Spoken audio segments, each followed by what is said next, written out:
And let me use the moment to also appreciate the high-level delegates that we have in the room. Madam Dr. Ashatu Kijaji, Minister of Trade in Tanzania. Thank you. Yes, let's please applaud for Madam Ashatu. Honorable Melaku Alebel, Minister of Industry from Ethiopia.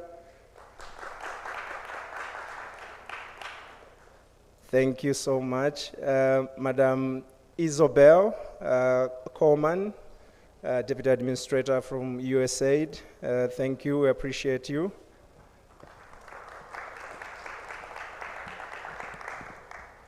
We also have high-level officials from FCDO, including the Director General.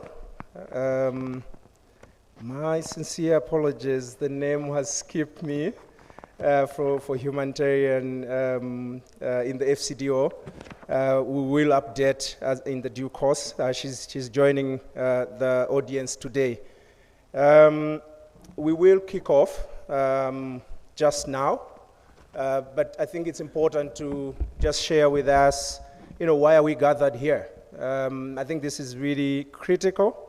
We have to continue to discuss issues, pertaining to markets, pertaining to trade in agriculture. And for that reason, we really have gone out of the way to, invite the most critical players in this sector from a government level, but also from a private sector level, to have a candid conversation about really what needs to be done from a policy perspective, but also from an investment perspective. And this is really an important session today, maybe even more than years back, because of really what we've seen our continent go through. As you all know, the food import bill continues to grow. I think Africa is now approaching the 100 billion mark of food imports. Of course, we export some, but that's really a massive number. As you know, we are really struggling every year with shocks such as climate, stresses, in some cases flooding, in other cases we have drought. That's really a major challenge that we have. But you also know and appreciate that issues of security, particularly in the Horn of Africa, in the Sahel, and other places in the continent, but also globally, what we've seen happen in the Russia-Ukraine region, really impacts how food crosses our border and get to the plate where it is required. At least 280 million Africans are now facing food insecurity because of these challenges. But even beyond that, there are things that are within our control. Things like just the limited investment in the right spaces, including infrastructure, opening up of trade corridors, investments in productivity, that helps improve yields in Africa. That is stagnating and is almost 41% of global averages. I think those are really real challenges that we need us to be continuously engaging and finding solutions for. So I hope that today's conversation will really center on finding solutions rather than for lack of a better word, regurgitating the challenges that we all know, and find innovative solutions around financing, innovative solutions around how we can create formidable partnerships between private and public sector, but also how we bring in development partner support to really improve the sector. So without much ado, I really want to kick us off by bringing on stage the Deputy Administrator for United States Agency for International Development, Madam Isobel Coleman, to give a keynote address to all of us in a manner of opening up the session. Madam Isobel, thank you.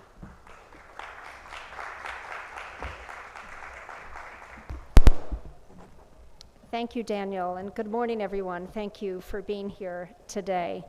I want to acknowledge and thank all the government partners, trade ministers, and representatives for joining us here today, as well as civil society and industry leaders for your engagement, and for being such great supporters of free and fair trade across the African continent. In every meeting with government and local partners, one thing is clear. What our country partners want is less aid and more investment, trade, and inclusive growth. We know several things to be true. First, rising agricultural productivity drives economic growth, it increases incomes, and improves food security. Second, when vibrant food and agricultural markets integrate with regional and with the global markets, communities see increased availability of safe and nutritious food, more stable local prices, and new pathways for expanding economic growth. Third, no single country produces all of the food that it consumes. All countries depend on trade to some degree. Ultimately, international trade is critical to global food security. This is why USAID works with countries to reduce trade barriers and better enable the movement of food across borders, making it more accessible to those who most need it. The world continues to face considerable market uncertainties in agriculture, from lingering supply chain disruptions to climate change and conflict. As we've all experienced, Russia's invasion of Ukraine last year resulted in sharp spikes in world grain prices. Markets have been doing their best to adapt, and global commodity grain prices gradually fell last year. But they have jumped back up again since Russia unilaterally withdrew from the Black Sea Grain Initiative in July, an initiative that allowed Ukraine to export more than 33 million metric tons of critical food staples to the rest of the world, with 2/3 of that going to developing countries. Russia's weaponization of food extends to its relentless attacks on Ukrainian agricultural infrastructure. Even as it has blocked Ukrainian grain exports, Russia has picked up that market share itself and benefited from record grain exports last year and this year, making the world more dependent on Russian food exports. Even though we've seen food markets remain resilient in the face of these stresses, long-term global food security depends on policies that maintain a robust trade in food and commodities. We recognize that high food prices can pressure governments to restrict food exports for immediate price relief for domestic consumers. But while trade restrictions might offer temporary respite, over the longer term, these kinds of interventions disrupt regional trade and food security for those with the greatest needs. Time and again, we see trade restrictions hurting smallholder farmers. Policy and regulatory predictability are essential for attracting increased foreign direct investment and promoting open trade. Africa, with its growing population, must increase its share of global investment and financing in agriculture. Today's conversation between the public and private sectors is an excellent chance to explore ways that we can partner to drive investments, open up markets, and reduce risks across the agricultural sector. The African Union has declared the theme of this year to be the acceleration of the African Continental Free Trade Area implementation, acknowledging the profound opportunities that exist for interregional trade. Feed the Future, which is the US government's global hunger initiative led by USAID, is committed to working with local, national, and regional policymakers to advance an African-led vision for a more open and inclusive trade that drives economic growth and attracts investment. For more than a decade, Feed the Future's long-term investments in agriculture have helped our partner countries keep their agri-systems functioning, farmers productive, markets working, and children healthy, especially amidst shocks. For example, in Zambia, USAID is investing $9 million to accelerate the country's agro-processing industry, to boost agricultural exports, and to create jobs for young people. We provided a $20,000 loan guarantee to help New Grow Company, a Zambian grain trader, source grain from 20,000 smallholder farmers in the country and resell it to neighboring countries in urgent need. More than 2,100 metric tons of white maize have already been sent to Kenya, Namibia, and South Africa. This is another example of how trade is so important for regional access for this important staple.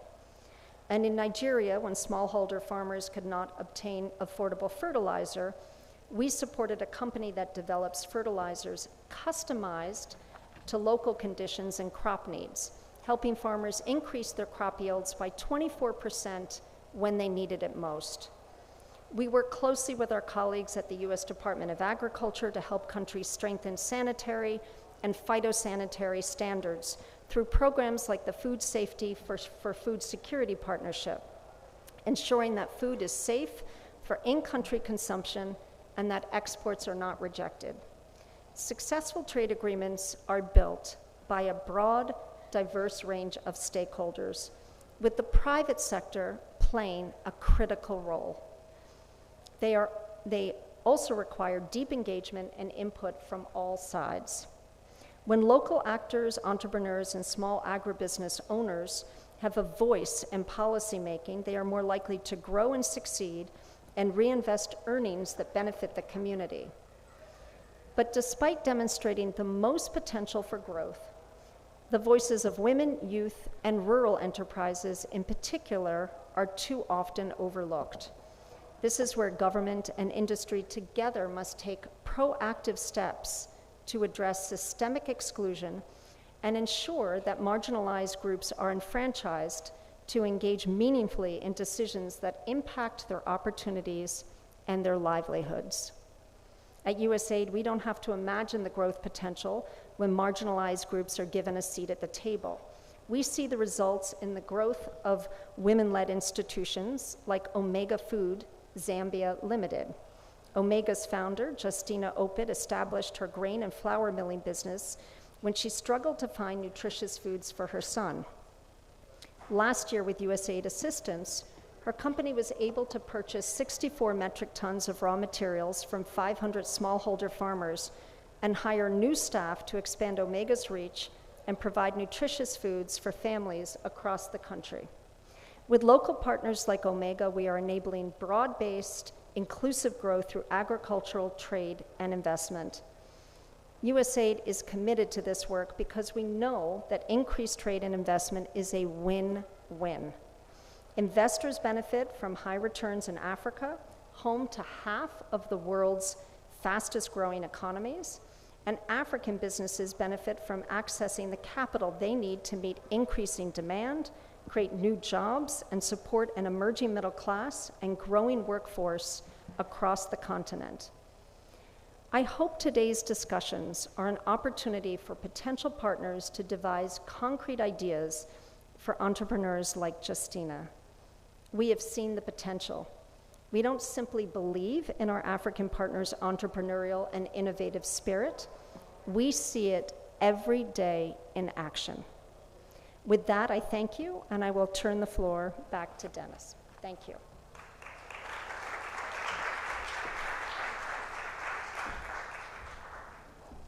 I think we can make it a little louder. That's really commendable effort.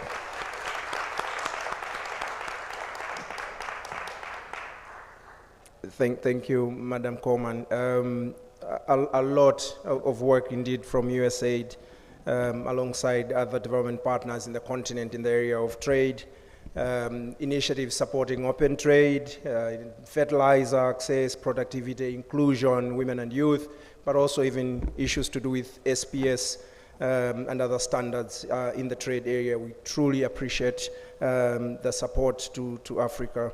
At this moment, maybe before I lose my job, let me make a few corrections and recognize some of the high-level delegates we have. From FCDO, the Foreign and Development Cooperation Office, we have Madam Melinda Bohannon, the DG for Humanitarian and Development.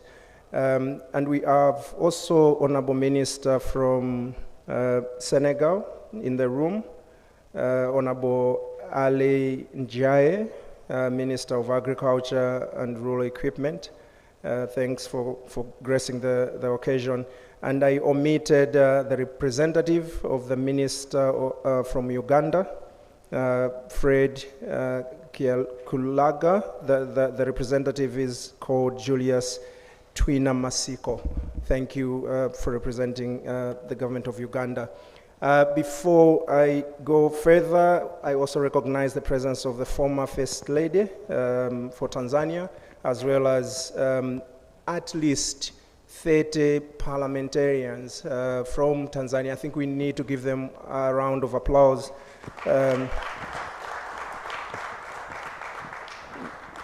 We really value your presence in here and the role that you are playing in shaping policies in the country, which really show in the manner that Tanzania is participating in trade.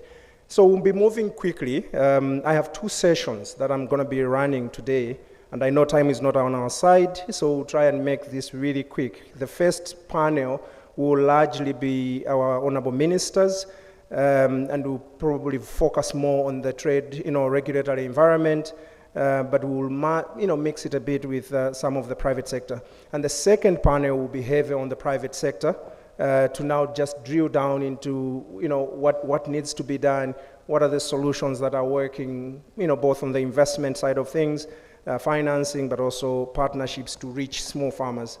I will invite on stage the first panel. I'll start with Honorable Minister Dr. Ashatu Kijaji, who's the Minister of Trade and Industry in Tanzania. Thank you. In the middle, please. And thank you. As a host, you need to sit in the middle. Then I will invite a minister from Ethiopia, Honorable Melaku Alebeo. Welcome on stage. I am aware that Honorable Minister from Senegal has to step out, but maybe you have 5 minutes. Please join us on stage, and we'll understand when you want to leave. Yeah.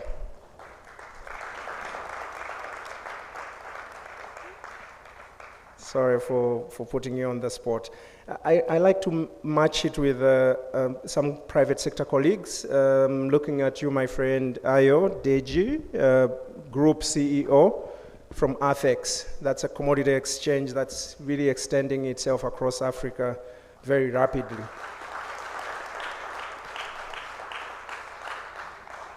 And the representative of the minister from Uganda, Commissioner for Agriculture, Julius Twina Masiko. Thank you. I think I have managed to fill up, the beautiful couches upstage. And ready to go. I really want us to make this really organic. Let's speak from the heart about really what's pressing and what we're doing, as particularly from the government side, to just enable private sector to invest more in the area of agriculture, value chains in the continent. We can, of course, start from our countries. So I will start with you, Madam Ashatu, as the host. Yeah, I think you really sit in a very important place in agriculture trade, and I think we've seen Tanzania reinvent itself. But I let that, leave that to you to discuss. What is really the government of Tanzania planning to do to continue to facilitate trade? And I want you to, speak from, of course, as a minister in Tanzania, so as an agenda of Tanzania pushing agriculture trade into the region, but also from a perspective of a strategic connector of Southern Africa region and Eastern Africa region as an important, corridor in Tanzania. We hear a lot about, some of the challenges that transporters and traders face when they're coming from, say, Zambia, Malawi, going into Sudan, South Sudan. And so what is it that Tanzania really is doing to enable that, promote your own, trade, but also enable other countries to use Tanzania as a key corridor? Over to you, Madam Ashatu. Thank you so much, Daniel, for making me to be the first one. And as you have said, as a host, I think I'm required to say you are most welcome, all of you, to Tanzania, and particularly to this specific room for this discussion, enlightening on how trade is happening in Africa, but specifically in Tanzania. Thank you so much, Daniel. And if I can start on what we are doing here in Tanzania for the agro-trade. Just allow me to call it agro-trade. Yes. Yeah, in Tanzania, we thank Her Excellency Dr. Samia Suluhu Hassan for her willingness to make our farmers from the small to the larger one to increase the efficiency in what they produce. When we increase efficiency in what we produce, then that's how you hear. We didn't close our borders in exporting the agro-food from Tanzania to our neighbors and to the world. This is what we are doing here in Tanzania. And if I can give one example, in last year, comparing to last 2 years, if I take only one product, the agro product that is maize, for the maize for 2022, we managed to export it to our neighbors and to the world with the value of $71 million vis-a-vis the only $20 million in last 2 years. So this is what actually we are doing, and we have said we will not close our borders, so that we can make our neighbors get the food, but also get the food, and we are prepared to make the world get the food from Tanzania. So we are just putting that one is efficiency in our production, but when we increase our efficiency in production, we will make the world get the food from Tanzania. And coming to the cross-border trade and costs and other transaction costs that our key stakeholders are facing while trading through Tanzania, we understand, we ministers for trade, one of the very costly component in doing business in Africa is transaction cost and logistics. So we as ministers of trade, we are trying hard to see how we can advise our governments. And for me in Tanzania, actually, I'm just putting more efforts in talking with the government so that we can increase efficiency in our ports, increase efficiency in our borders. When we do clearing and forwarding, we really need to see that we're just doing in a very short period of time so that we can allow our business community to trade efficiently. So this is actually what we are doing, increasing efficiency in our ports, but also in our cross-border trade. We have been hearing our drivers getting some sort of difficulties in passing from one country to the other in Africa, as I said. Yes, in Tanzania, in last week, and I thank the parliamentary committee, they are here with us, they allowed us to go through with trade in services protocol in our parliament, and we passed it, and then that we are just seeing that it will allow us to clear all those hurdles that our people are meeting while doing business in Africa and with our neighbors. As I've said before, that transport cost is one of the components which is so high in doing business in Tanzania, that is transport, but also taking too much time in transacting between us. If I can give one of example, I understand last in October, we started doing business in Africa Continental Free Trade Area. One of our first cargo started last October. It took almost 4 months for our first cargo to travel from Tanzania to Senegal. Now you can try to see. Now through all this, then we are advising the government, what should we improve more? And I thank Her Excellency Dr. Samia Suluhu Hassan, who has allowed also to buy a cargo airplane for us in Tanzania so that we can easy doing business here. So these are the things that we are trying hard to do in Tanzania. Thank you, Daniel. Thank you, madam. That's very beautiful. Yes, yes. I mean, she has, made it clear they want to keep borders open. I think that's what we want pretty much in all the economies. And I like that you're already starting to participate even in the AFCFTA trade regime. And by mentioning Senegal, I'm compelled to go to the minister from Senegal. I'll come back to you in Ethiopia on the next round of questions. But for now, can we hear from Senegal, Minister from Agriculture? What is it that you're doing to just facilitate trade in agriculture products in West Africa? Maybe give us an experience there, and how you like to improve the situation. Honorable Ndiaye. Merci beaucoup. Bon, I'm not so fluent in English, that's why I'm going to speak in French. No problem. Merci tout d'abord, je m'excuse un peu du retard. J'ai bien entendu ce que ma collègue du commerce a dit sur le commerce au Sénégal. C'est vrai que dans le domaine de l'agriculture, nous sommes en train de faire beaucoup d'efforts, mais déjà les besoins actuels du Sénégal font que nous importons également une bonne partie. C'est-à-dire, si vous prenez aujourd'hui l'essentiel de ce que nous mangeons, c'est le riz, par exemple, qui est le plat principal des Sénégalais. Nous importons pratiquement la moitié de notre consommation. Nous importons également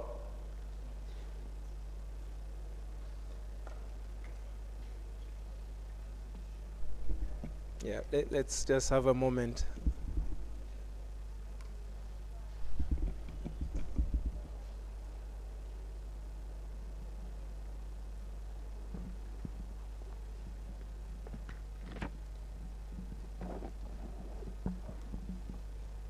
Donc je disais que nous importons une bonne partie des produits de consommation au Sénégal. Parce que nos niveaux de production ne nous ont pas encore permis d'atteindre l'autosuffisance. Au Sénégal, aujourd'hui, nous importons beaucoup de riz, la moitié de ce que nous consommons. Nous importons pratiquement presque le tiers de ce que nous consommons en maïs. Nous importons également pratiquement 100% de ce que nous consommons en blé. Pour ne citer que ces exemples, nous importons également des produits horticoles, notamment à peu près l'équivalent de 3 mois de consommation pour l'oignon et peut-être 2 mois à 3 mois de consommation pour la pomme de terre. Maintenant, compte tenu des coûts, nous arrivons à lever beaucoup de barrières sur le plan douanier. Parce que là aussi c'est important pour alléger le panier de la ménagère. Généralement, les produits agricoles ne sont pas taxés, pratiquement. Mais la contrainte je pense qu'en Afrique, nous la connaissons tous, c'est le transport des marchandises. Même d'abord, le transport déjà est un problème. Le transport des marchandises, c'est un vrai problème. Parce qu'aujourd'hui, en Afrique, il y a beaucoup de pays qui ont des excédents de production, quand je prends le cas du riz, mais l'essentiel du riz que nous importons nous vient de l'Inde. Et peut-être qu'il y a d'autres pays africains pourtant qui auraient pu nous en vendre.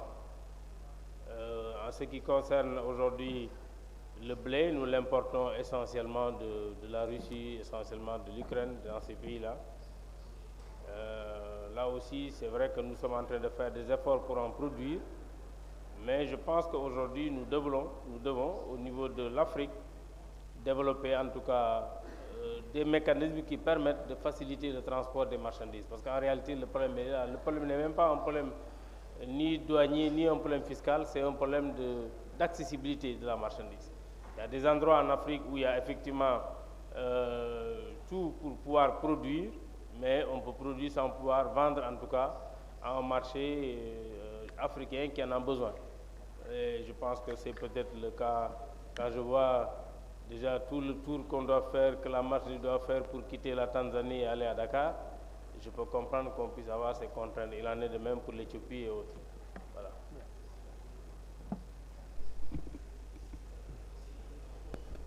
No, thank you very much, Honorable Minister. Really a situation that we all can, learn from, and I think most countries have experienced that, but it also presents opportunities to the private sector in the room, If we are hearing Senegal importing, at least 30% of their maize requirements, 100% of wheat, I think these are opportunities that we should be able to explore. Obviously, the disruptions in the Russia-Ukraine region has affected Senegal, among others. So we need to also consider to, look more internally as Africa and see what we can do. And I know Ethiopia is actually doing quite a lot. In less than 3-4 years, they've actually reduced significantly their import bill on wheat, for example, through small-scale irrigation and other investments. I think this is perhaps the right time to hear from you, Honorable Minister, on what Ethiopia is doing, developing these industrial parks and looking at export market opportunities, and including, places like Senegal where we should be exporting to, and what would be, a restriction to do that. Over to you, Honorable Minister. Thank you, Daniel. Karibu. First of all, I would like to thank the United Republic of Tanzania for the warm reception. And I would like to congratulate the organizer for having this wonderful and successful organization. And I'm very much pleased to tell our lessons, our good experience regarding the Integrated Agro-Industry Park. Before I go to the policy matter, let me mention some of points about why we need integrated agro-industry parks. As we know, African agriculture has a lot of challenges, starting from the soil fertility up to final production and consumption. There are a lot of challenges, including the market, access to market, access to finance, fertilizer, improved seed, the water issue, irrigation issue, the mechanization. Still, we are in a very traditional way of agriculture. And there are also the infrastructure issues. So when we are just thinking about agriculture and the food system, we have to think end to end. We have to see things in the middle. Otherwise, elevating the farming and improving the seed and providing and supplying the fertilizer will not only address the whole challenge that is seen in the agriculture sector.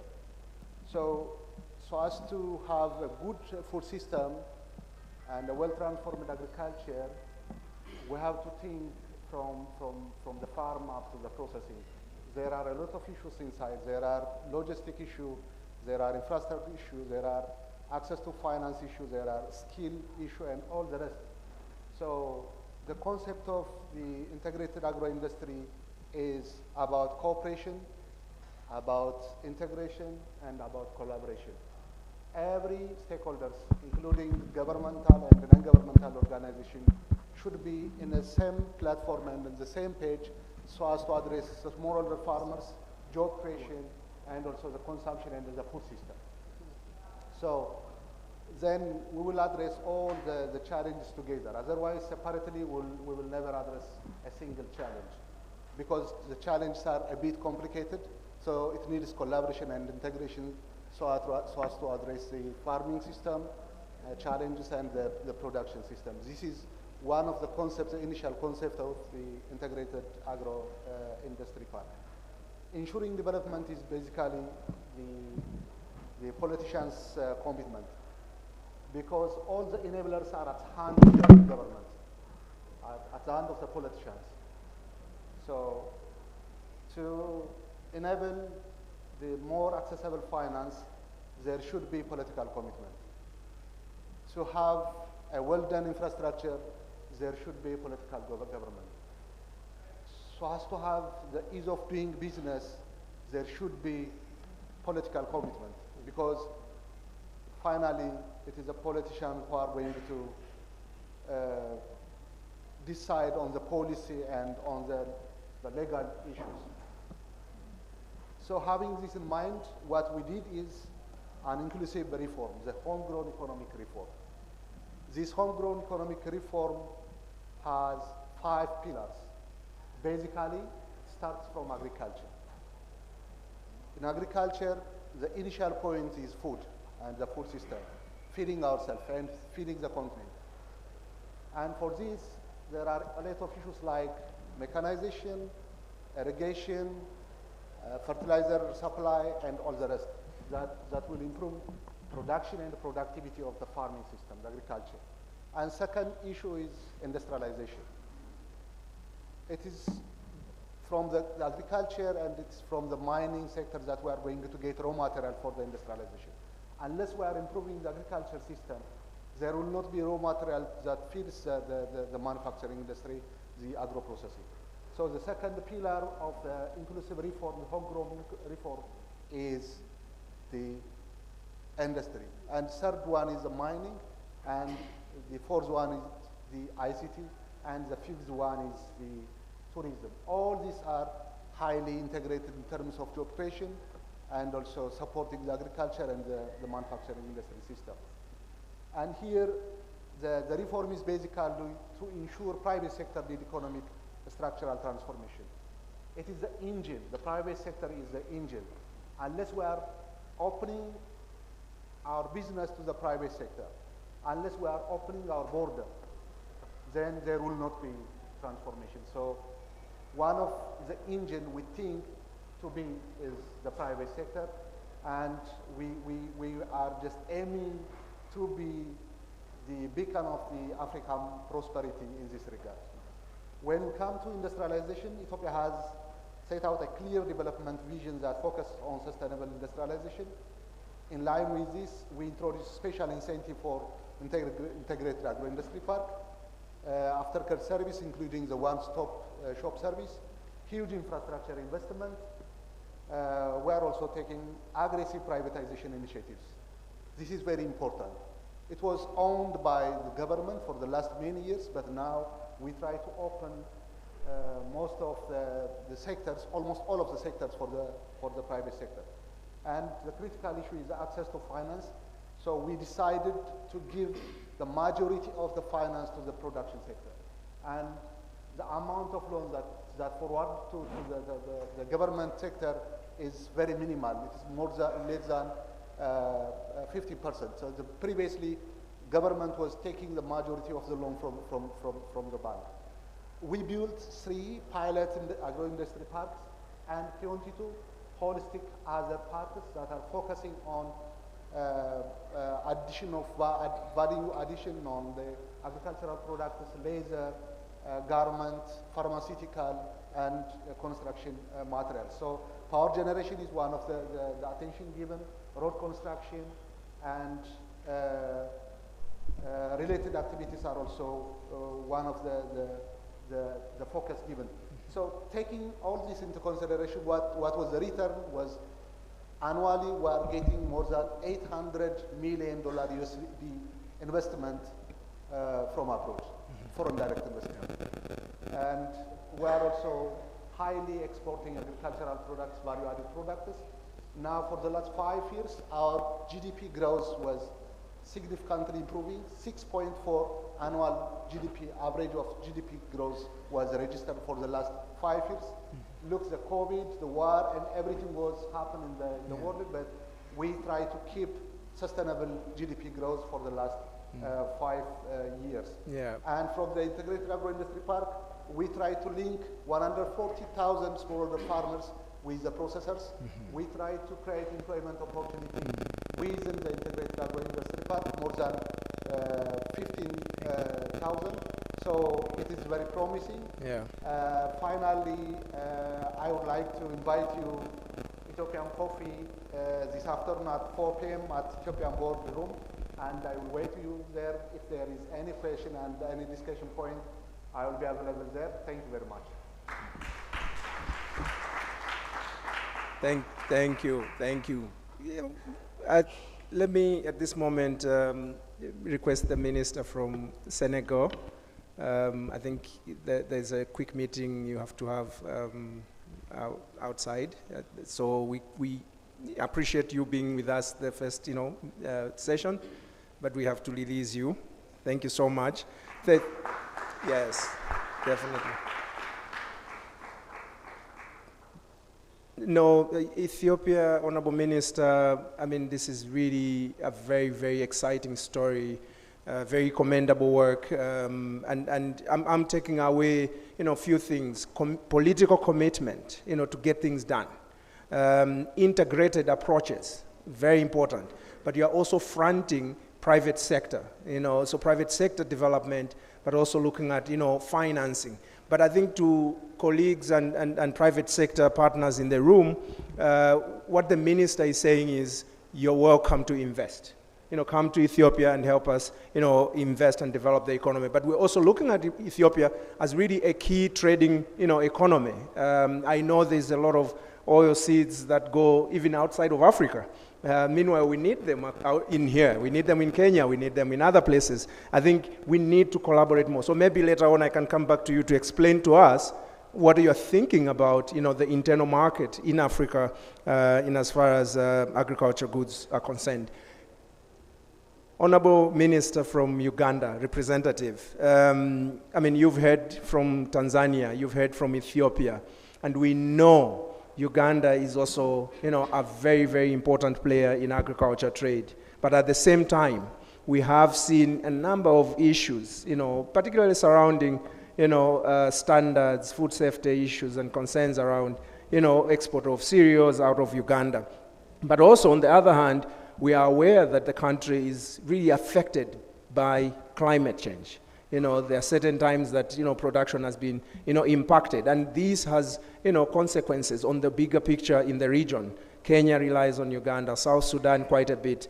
So what are the sort of plans you're putting in place to address these issues so that you remain, an important player in the ag trade sector within the continent or within the sub-region?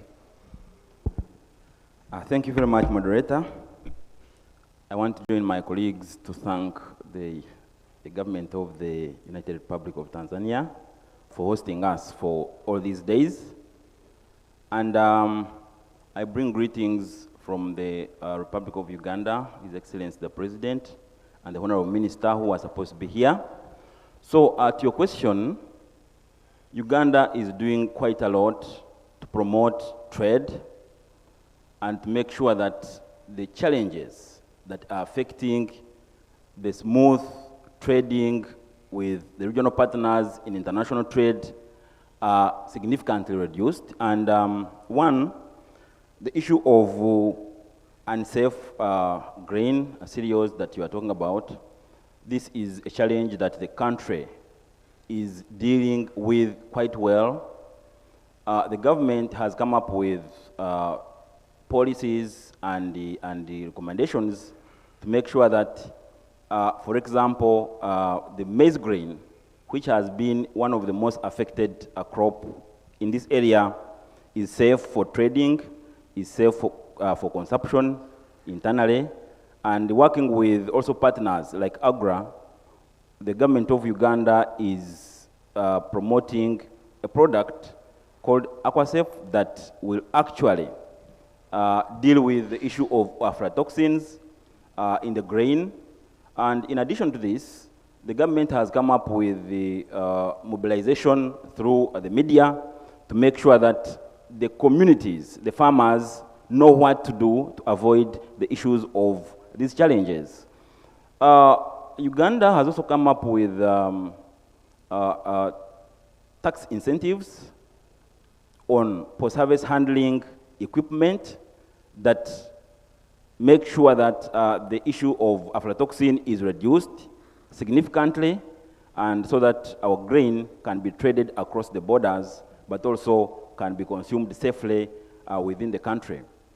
In addition, there are many other things that the government is doing to promote trade across the region.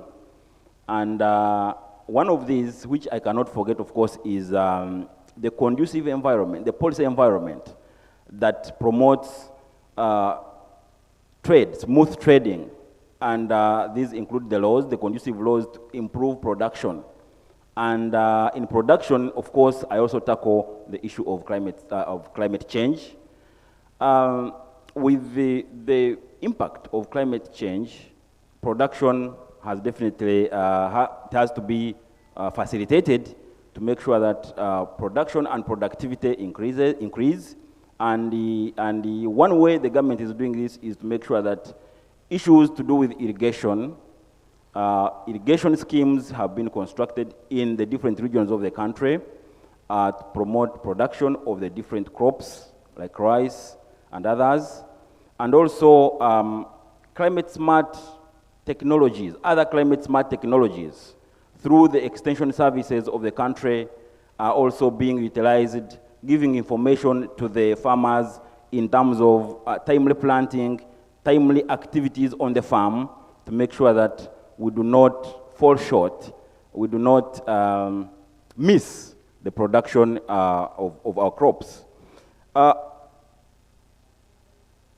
Somebody wants translation? Okay, yeah, so many other policies, many other interventions. Uganda has come up with interventions in terms of infrastructure to facilitate trade, and these include roads. In Uganda, all major border points can be reached by tarmac, and this means that the smooth flow of products from Uganda to South Sudan, to Congo, to Kenya, to Tanzania, and to Rwanda, and also those products that are coming from the neighboring countries, say Kenya going to Congo, they don't have any challenges in terms of transportation, and this really facilitates smooth trading. We have the non-tariff barriers that have been dealt with. For example, at our border points, we have one-stop centers that really quickly deal with the issues of clearances so that trade is smoothly facilitated. And we see a lot of improvement in the volumes of tradable products that leave Uganda, but also come to the country. And this really makes Uganda one of the countries that has made trade across the borders easier. Thank you. Thank you so much. A round of applause. A round of applause. No, we truly appreciate efforts in Uganda, and I think one thing that you're not saying is that I think for as far as back we can go, I've not heard Uganda implement any export bans for agriculture products. I think that's a strong policy stance, and it provides really the necessary predictability for investment in the market. So I think we applaud you for that. That's a good effort. I think it's at this point that I want to, come to you, Deji. I mean, having listened to, our principals who set the rules of the game. Are you satisfied? Is this enough? Tell us from a private sector point of view, what are the real challenges? What is it not, what's not being mentioned here? Thank you, Daniel. Being the only private sector guy and, sitting close to my ministers here, it's, but yeah, we're going to, so I'm going to start first, over the weekend when I got into Tanzania. This is my first trip into Tanzania. The only country that the last country that I've been since I've been traveling the region for 10 years. So I had a choice to either go to Zanzibar or to go to Makungwe to go and see the cashew processing facilities. As a commodity trader, I think you can piece where the choice I made, and it was amazing. So I must say, congratulations on the work you're doing and promoting investment in cashew. And to everybody, if you have 1 kg left in your baggage, please pick Tanzanian cashew. It's the sweetest you would ever have tasted in the region. So, I haven't sold commodities. The next is, one of my second message is markets work. Markets work. We all know the story of cyclicality of agriculture. 1 year, commodities are scarce. The prices go up because supply is low. The following year, all the farmers move into that commodity. They produce, they hit the glut, they lose money. The third year, they move away to another commodity. And then the following year, prices go high again. And every time when we have the cyclicality, even if we could just, as policymakers, just hold on and say, what is the mid to long-term solution while we manage the immediate solution? Most of the time, we'll smoothen that, and then we'll have more sustainable. But what we tend to see a lot of is decision made based on newspaper journalists. And journalists are definitely not agronomists, neither are they data scientists to know what real volume of production is. One of the things we've studied in West Africa, but also following a lot of the great work done by Daniel and the Food Trade Coalition with a lot of work in the Comesa region, is that every region is food secure. By the time Tanzania is harvesting, Kenya is falling short. By the time Kenya is harvesting and having a loaf, Uganda is also harvesting and filling that gap. The timing differs, but if you had the total production in the season and you look at the total consumption in the region, there's a full balance sheet. So the question is, how can we lead with data? How can we then, if we have data and we know the production shortfalls between the countries, then we can properly plan and understand that, look, this year we have 10% more, and with this 10% more, prices will likely fall by about 7.5. So, let's start talking to our Kenyan to say, we're going to store this volume for you in this warehouse. When you're ready, we're going to make sure it's certified, and then you can come and pick it. Rather than traders taking it, moving it, storing it or not in the best condition, and then they get into Kenya, they get turned back because of aflatoxin, or all of this. So that's markets work. So how can we systematize this? There's so much learnings that we in Nigeria, and also our story of FX building commodities exchange that we've learned from Ethiopia. It's actually the largest commodities exchange by volume and value on the continent is in Ethiopia. And we've continued to learn from that experience and also build something that is, digitally native, very inclusive, but also solves the problem of both the farmer on one hand, but also local and international buyers out of Nigeria. So markets work, that's my second message. And the third one is what I say, catalytic collaboration. I think Agra has also led with this dynamic, this seismic shift into food systems thinking. How can we look beyond just the farm gate? How can we look at the holistic food systems from nutrition to market dynamics to price data to foreign trades to balance of trades? And how can we create solutions that are holistic in nature consider financing, consider infrastructure, consider productivity, and deliver this to the farmer. But this will not be done and would achieve nothing if we're not systemic in our approach. If all of us don't rally around, play our parts, but have a focused intervention, we're not going to make this work. So where also would, both on the development side, but also to government, is how can we, put our weight behind innovation? And I dare to share a story out of Nigeria. So 10 years ago when we started in Nigeria, we partnered with the Ministry of Agriculture in Nigeria, and we had a beautiful MOU signing, and we got 5 warehouses from government. It was a 2 years freehold lease. We went to see we had to pick out of about 40 warehouses that had been built. Almost half of them had, been torn down from non-use. All of them new, and then we started using the 5 warehouses. Today we have over 220 warehouses across Nigeria, Kenya, Uganda. And that's 10 years of growing and bringing that innovation to the markets. Yeah. But if we didn't have that 5 warehouses at the beginning, we probably wouldn't have made that journey or that investment. Yeah. Thank you, Ayodeji. Yes, please. Good work. I mean, we've seen Ayodeji's outfit expanding, covering many countries now. I want to give you an extra 10 seconds, just to say one thing that you would love our ministers to take away as private sector. It may not be from, commodity exchange, but in general, private sector. What are they asking you governments must do? 10 seconds, and I think I will ask all the panelists to also use perhaps maybe 1 minute to say final remarks after Ayodeji. Yeah. Thank you, Daniel. I think the greatest thing is show us the path and allow us to run. That's quite loaded and philosophical. Thank you, Ayodeji.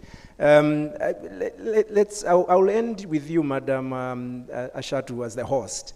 But I like to go to Ethiopia. I think I had already posed a question earlier.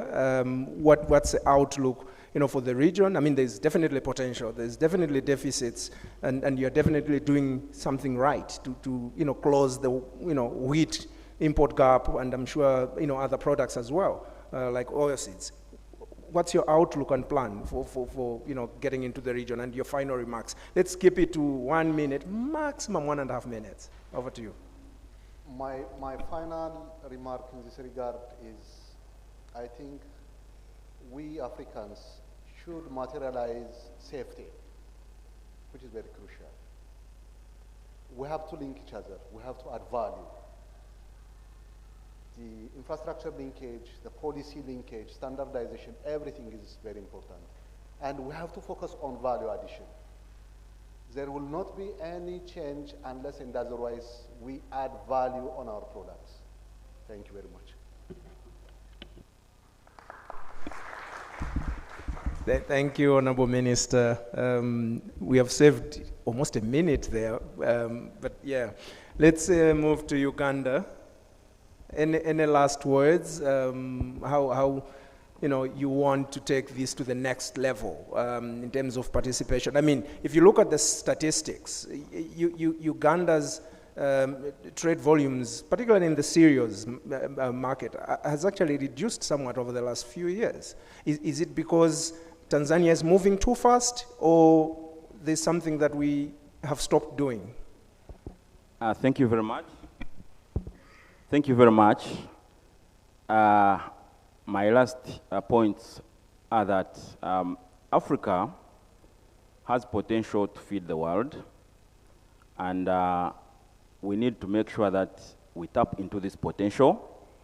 And one of the ways that we are going to earn from this potential is promote trade. So Uganda is moving fast, actually. It's not that Tanzania is leaving us behind. We are moving. And one way we are going to make sure that trade is facilitated is to make sure that we combat, all of us, we combat issues of climate change. We make sure that we increase our production and productivity. Food safety is very important because that is one of the challenges that has been a barrier to trade across the countries and also international trade. So I think that as a country, Uganda, we are doing well to make sure that issues that have affected our trade with our neighbors and international market are dealt with. So this is also to encourage the participants here and their countries to really make sure that there's free trade with minimum barriers, so that as Africa, we tap into our potential of feeding the world. Thank you. Thank you so much. Thank you. Thank you. Madam Ashatu, Honorable Minister, Tanzania, I think you have, some balances of time from Ethiopia and Uganda, so you can use that. And for that reason, I like to put a small spin. A few months ago, we noticed, trucks, queuing at the border into Kenya, failing to cross. And of course, few days later, you quickly resolved it with your counterpart in Kenya. What are the lessons that we need to take away from that experience? First of all, to avoid that from happening again, but also improving the relationship. Because I think you're on phone call with your counterpart and things quickly resolved. But still, a few people were complaining. I mean, in your final remarks, you might want to touch on that as well. Over to you, Madam Ashatu. Okay, thank you, Daniel. And if I can start with those trucks, I can say the actual thing to be done for all of us is just to agree that private sector is an engine for economic growth. That's it. So what we need now, if all of us agree on that, is just to facilitate doing business between us. Let's engage, let's increase the volume of having private and public dialogue. So that's something we really need to understand, all of us, so that we can move fast as a continent. If we want to feed the world, we should start feeding Africa first. So, and we have the capacity to do that.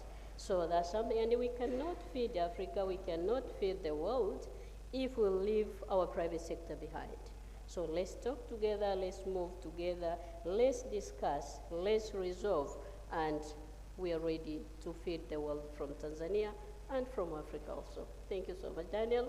And finally, I welcome you all, particularly by my brother here. Yeah. He has just visited Zanzibar. Yeah. We have a lot of other attractions, tourist attractions. Yeah. I welcome you, Honorable Minister, Yeah. my brother. Yeah. Let us see, this is Tanzania. We have a lot of attraction from Kilimanjaro, Serengeti, and all other things. Let us visit together before we go back home. Thank you so much, na karibuni sana. Thank you, Honorable Minister. Thank you, Honorable Minister. I think we can do better than that. I think the panel has been brilliant, very good interventions. Appreciating you again, Honorable Ministers, Ethiopia, Tanzania host, and Uganda, and of course, private sector for showing up very well as usual.